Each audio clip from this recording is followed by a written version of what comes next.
오늘 아침 전북권 주요 뉴스입니다. 남북 경제 협력 가능성이 높아지면서 과거 전북의 주력 산업이었던 섬유 산업의 육성의 필요성이 제기되고 있습니다.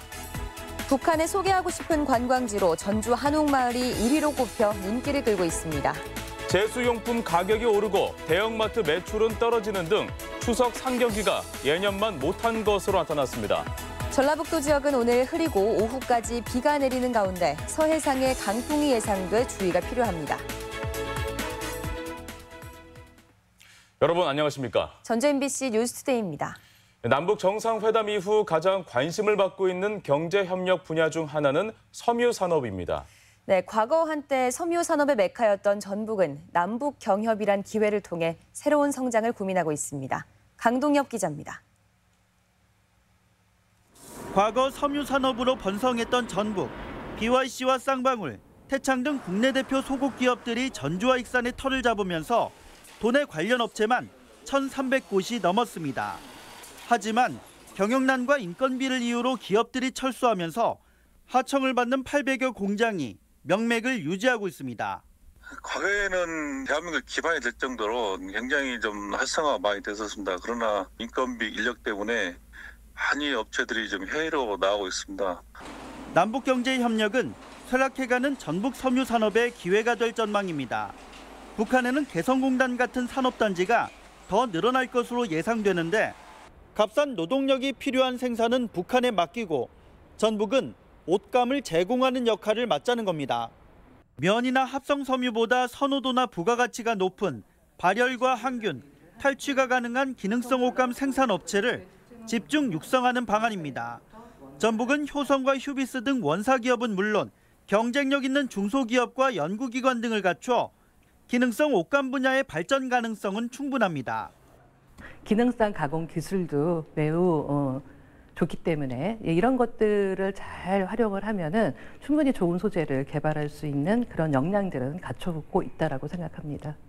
남북 경제협력이란 전례 없는 기회를 활용해 제2의 섬유산업붐을 일으킬 수 있도록 도 차원의 철저한 준비가 필요해 보입니다. MBC 뉴스 강동엽입니다. 남북 간 평화 분위기가 무르익은 가운데 전주 한옥마을이 주목을 받고 있습니다. 학생들이 북한에 소개하고 싶은 관광지 1위로 전주 한옥마을을 꼽았기 때문인데요. 전주시 역시 한옥마을을 보유한 개성시와 교류를 차근차근 준비하고 있습니다. 이경희 기자입니다.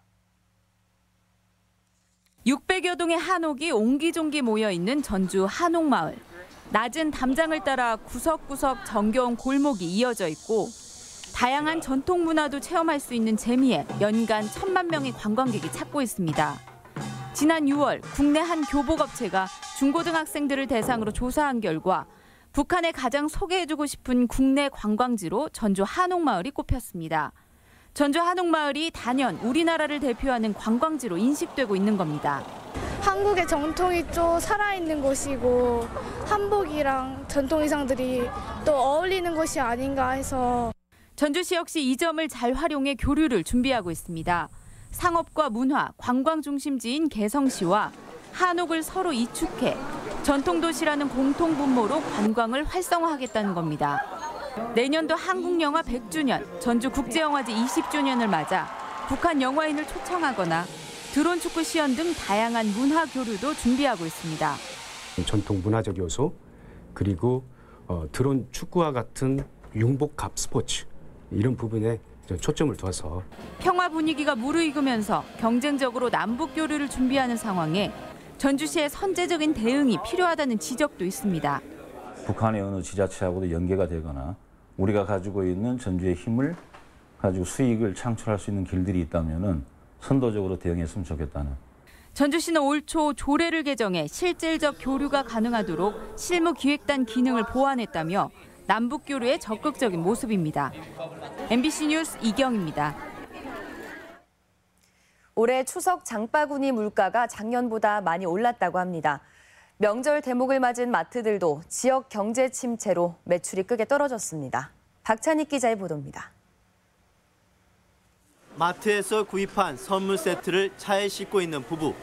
거래처와 친지에게 줄 추석 선물인데 작년과 달리 과일 하나도 사지 못했다며 볼멘 소리를 합니다. 제일 안 좋은 것이 2만 원, 2만 5천 원. 좋은 것은 4만 원대. 그 정도로 가격이 차이가 많이 올랐어요, 올해는. 아무튼 올해는 명절 세기가 너무 힘들어요. 최근 명절에 맞춰 나온 사과와 배 등 과일류는 올해 초 냉해와 여름 내 폭염으로 가격이 크게 올랐습니다. 이 때문에 올해 추석 차례상 비용도 평균 21만 2,400원으로 작년과 비교해 9.6% 상승했습니다. 마트 등 도내 유통업체들의 표정은 오른 물가만큼이나 울상입니다. 문을 닫은 현대중공업 군산조선소와 GM 군산공장의 여파가 고스란히 매출로 나타나고 있기 때문입니다. 이 마트도 작년 추석에 비해 올해 매출이 30%나 감소했습니다.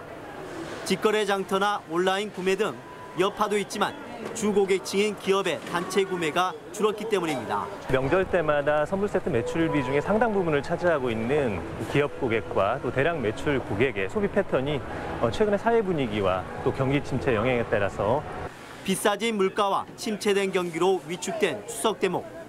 보름달처럼 풍성해야 할 한가위 명절에 그늘을 드리우고 있습니다. MBC 뉴스 박찬욱입니다. 기초연금 수령액이 월 20만 원에서 25만 원으로 인상됩니다. 국민연금공단은 4년 전 시작된 기초연금을 최근 25만 원으로 인상하고 오늘부터 지급한다고 밝혔습니다. 2014년 시행 당시 424만 명이던 기초연금 수급자는 4년 만에 500만 명을 넘어 18% 증가했고 65세 이상 노인 가운데 67%가 혜택을 받고 있습니다. 추석 연휴 기간 비상진료체계가 가동됩니다. 전주시는 오는 22일부터 닷새간 추석 연휴 기간 병의원과 약국 879개소를 당직 의료기관으로 지정해 운영합니다. 보건소도 비상진료 대책 상황실을 운영하며 응급 환자가 발생하면 119나 129번으로 당직 병원을 안내받을 수 있습니다.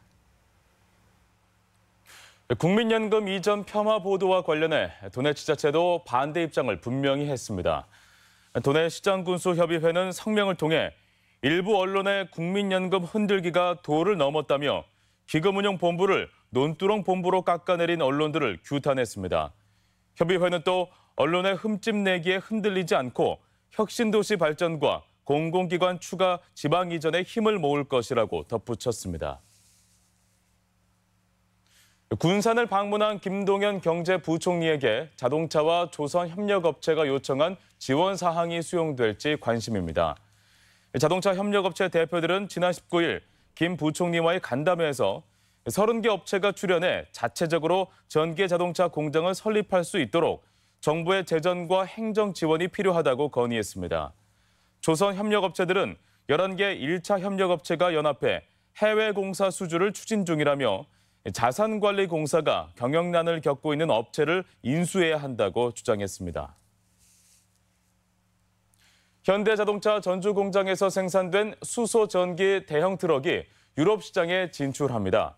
현대차는 스위스 수소 에너지 기업 H2에너지와 양해각서를 체결하고 내년부터 5년간 수소 전기 대형 트럭 1,000대를 공급하기로 했습니다. 현대차의 수소 전기 대형 트럭은 한 번 충전으로 400km를 주행하는 것을 목표로 개발되고 있습니다.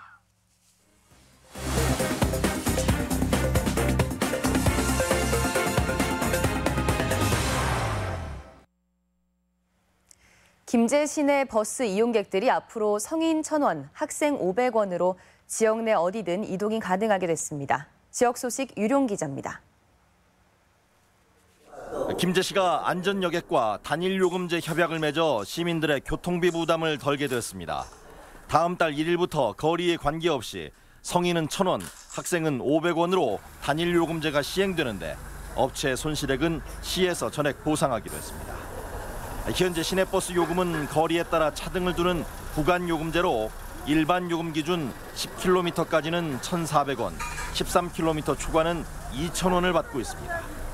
교통요금을 인하해서 경제적 부담을 줄이고 또 촌어르신들의 교통복지를 향상시키는 차원에서 시내버스 요금 단일화를 단행했습니다.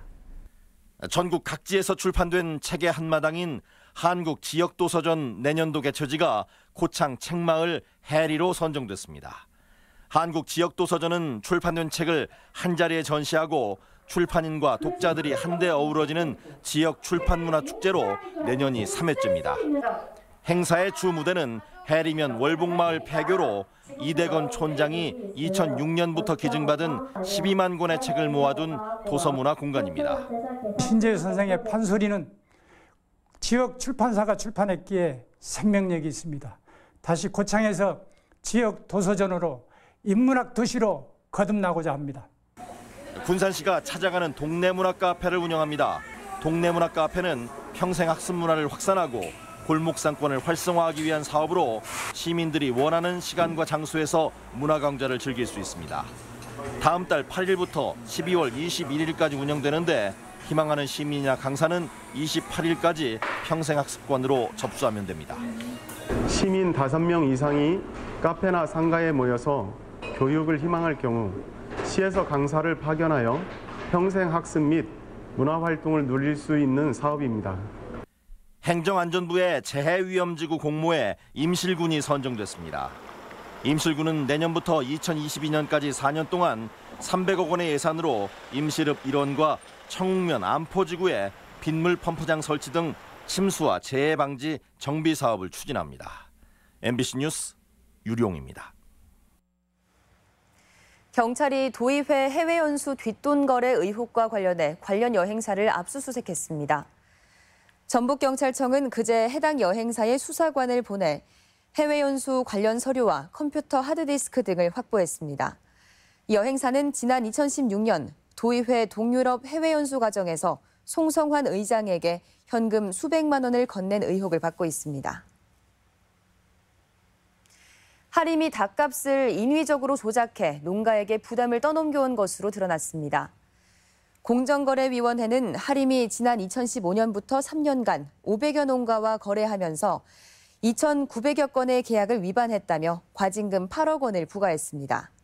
하림은 폭염이나 재해로 생산비가 상승해도 닭 매입가를 동결하거나 일부 농가를 배제하는 방법으로 농가에 부담을 떠넘겨온 것으로 밝혀졌습니다. 다음은 우리 지역 행사와 문화 소식입니다. 일제강점기 쌀 수탈의 역사를 이야기하는 연극이 내일 완주 삼례문화예술촌에서 공연됩니다. 국립전주박물관은 한가위 행사와 연계한 특별 공연으로 내일 모던 판소리의 퓨전 국악을 선보입니다. 한중 현대미술에 대한 이해의 폭을 넓힐 수 있는 전주미술관의 기획 전시가 오늘부터 열립니다. 가을 들녘 옆에서 즐기는 우리 동네 작은 콘서트가 오늘 옛 서린 자연유치원 야외 공연장에서 열립니다. 혼불의 주 무대인 남원 서도리 주민들이 마련한 가을 음악회가 오늘 구 서도역 광장에서 열립니다.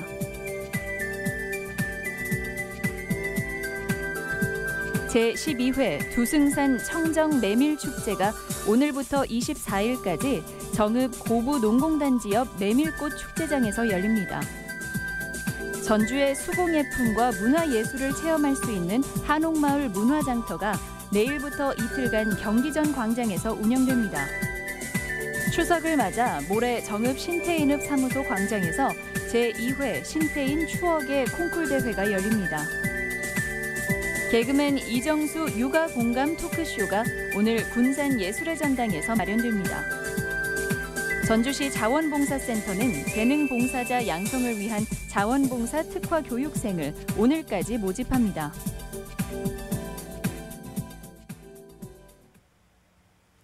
(9월 21일) 금요일 전북권 날씨입니다. 전라북도는 오늘 흐리고 오후까지 20에서 60mm의 비가 내리겠습니다. 미세먼지 농도는 좋음 수준을 나타내겠습니다. 지역별 오늘 최고 기온입니다. 전주 24도, 임실 23도, 동북권은 무주와 진안이 22도, 서해안권은 고창 24도, 군산 23도 등을 기록하겠습니다. 바다의 물결은 서해남부 앞바다에서 0.5에서 1m, 먼바다는 최고 2m까지 일겠고 서해상에 강풍이 예상돼 선박 운항에 주의가 필요합니다.